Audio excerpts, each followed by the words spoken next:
better today, but I wonder what dimension Xavier specifically brought to it. Yeah, he's just so explosive. I mean, you just see it when you get the football in his hands, man. It just makes the defenses have to adjust, and when they adjust, it's like he gets so much attention on him. Other guys can make plays happen, and so just having him out there, not only for his physical ability, but just the morale of the room, I thought it was huge.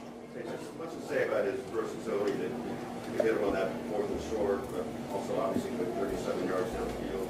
Does that speak a little to the game development? Yeah, I mean, I think you saw at the end of last year, he's not just like this fast receiver that can run down the field. He's gained weight, he's kept his speed, and he's showed that he can be a guy that can do everything. And so I think last year was so pivotal of him having to be in a bigger role, obviously with injuries and stuff like that. And I think he had the injury at the beginning of this year, but this was the role that we expected him to be in, and he showcased it today. A lot of receivers today really sort of fall off. How about you through and something like this? What led to that? Feeling like you're playing. I think guys they executed well, and the offensive line blocked extremely well. And when that happens, you can get the football out and let guys make plays. And we had a good job as far as scheme. I knew where to throw the ball on time. And other than a few plays, I think at the beginning of the game, I thought we did a great job executing the whole day. We've seen some frustration a little bit at times this year, but Nick Bolton said he sense of joy with the offensive group on the sideline today. I mean, is that a fair way to characterize it? Yeah, I mean, obviously when you have success, it's just we've been working extremely hard, and we want to have success, and we've been just making little mistakes here and there, and that causes frustration. But at the same time, we've been learning from them, and we'll learn from this game. I mean, I think early in the game, we saw the one at Juju that got tipped at the line of scrimmage, and then the other field goal that we had. I mean, there's stuff that you can learn from every game, win or loss, and I think I've been proud of the guys and how they've responded and want to be even better every single week. Yeah, they did a great job, run and pass. I mean, when they play like that, it makes my job a lot easier. And so they're starting to gel, man. They're starting to gel and build that chemistry that every offensive line has to do. And those young guys are getting more and more experience, and they've played against some great defensive lines. And so they'll continue to get better and better as the year goes on. But they had a great day today, and let's build on it. Curious what your comfort within the pocket is based not only on the day that you're seeing the offensive line, but maybe seeing the improvement. Yeah, I mean, I think the weeks prior has been something that's been important to me, is seeing that I can sit in these pockets and make these throws and get to my third progression, fourth progression, and stuff like that. Even the play to Juju, I mean, that gets tipped. I mean, that's third progression, and you see the pockets, it's clean, and having that confidence in them, it's pushing me to be better, and I thought we did that today, and let's continue to do it. What would it like to have Chris Jones back in the locker room after this 24 hours? Yeah, no, I mean, obviously we were praying for Chris, and we love him, and we're just happy to have him here, and so that we can be his brothers and support him. And I think it made guys step up and want to play even harder for him, because for him to want to be back here with us and at times that he's in right now, it speaks to the brotherhood that we have in the locker room. Patrick, can you just take us through the touchdown pass to Hollywood and how that's kind of played off of what you set up? Yeah, no, we wanted to go for it. We wanted to kind of put that final ending of the game, and we were talking in the huddle, and I could see that like 14 Hamilton was going to be on that side, so I wanted Juju to kind of give me a little kind of a pick. We knew that it was going to be probably a cover zero type look, and so he was the last read, but I told Hollywood in the huddle, I was just like, man, if it's cover zero, man, you gotta win. You gotta win across the field, and he did that. He beat a good corner and won, and it was able to get a touchdown.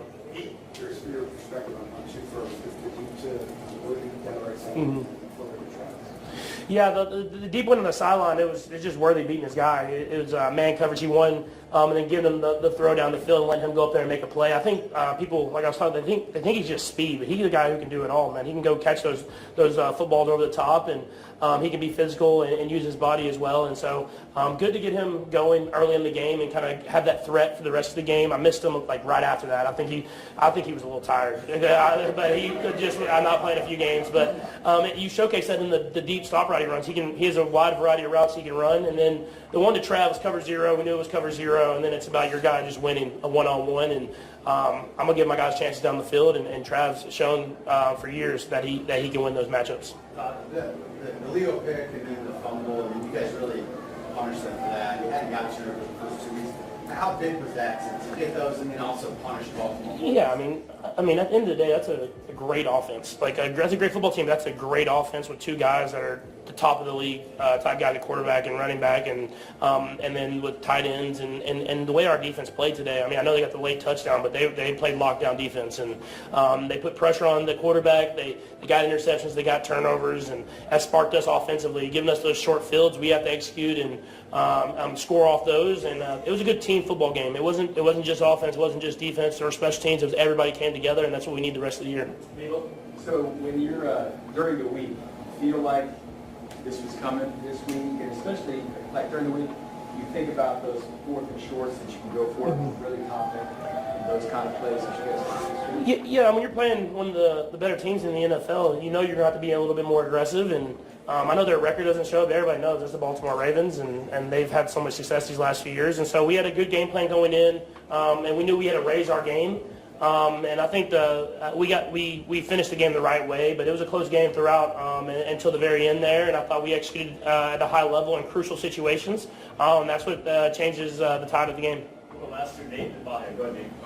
Patrick, I wonder if it's partly because Xavier's back, or to your point earlier about the offensive line. How much did you feel like you had just better answers for the blitz compared to the first 3 weeks? Yeah, I think obviously the offensive line, we just have better communication. We have better stuff that we talked about through previous games. And then with Xavier being back, it's just that threat of being able to win over the top. It's scary for defenses when they're going to bring pressure, knowing that you can get it to that guy short or deep, and then he can make plays happen. And so we had good answers. There's a couple here and there that I think I could have been better on as far as some of my answers. But overall, I thought we had a good game plan, and we executed it well. One other thing about Xavier, what's it take for that end around to function the way it did? It's not just his speed on that either, is it? Like 35-yard run.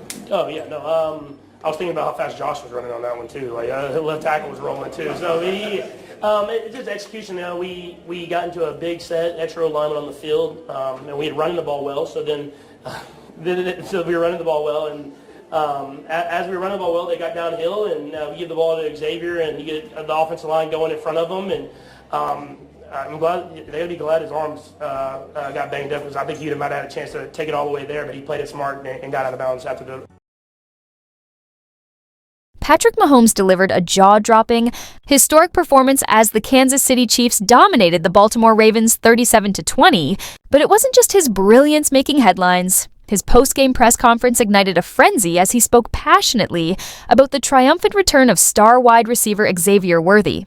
Worthy, sidelined since suffering a devastating shoulder dislocation and labrum tear on the opening offensive series of the 2025 NFL season against the Los Angeles Chargers in Brazil after an accidental collision with Travis Kelce, finally rejoined the field, sending waves of excitement through fans and analysts alike.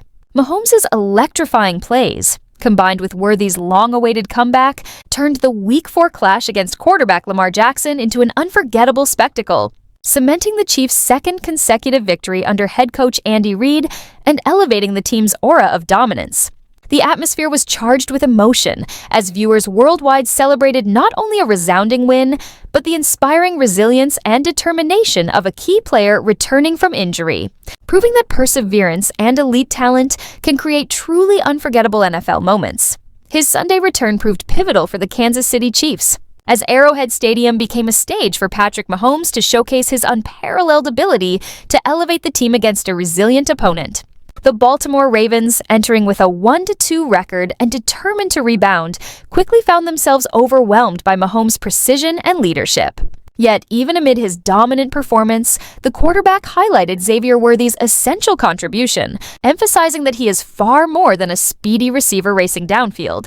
Defenses must constantly adjust to his elite pace. Today was exactly the kind of impact we expect from him, Mahomes remarked, reflecting on Worthy's stellar showing against Baltimore. Worthy finished with 5 receptions totaling 83 yards, delivering a crucial boost to the franchise's offensive momentum and underscoring his triumphant, game-changing return with the Chiefs' victory. Lamar Jackson now holds a 1-6 record against Patrick Mahomes, cementing the quarterback's dominance over his longtime rival.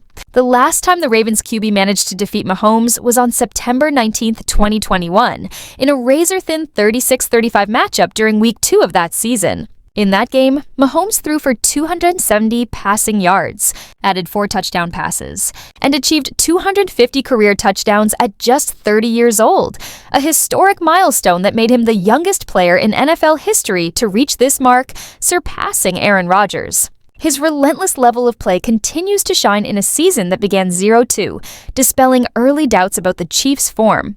On Sunday, Mahomes delivered 4 touchdown passes in a commanding Kansas City Chiefs win over the Baltimore Ravens, while the Philadelphia Eagles extended their perfect season with a hard-fought victory against the Tampa Bay Buccaneers.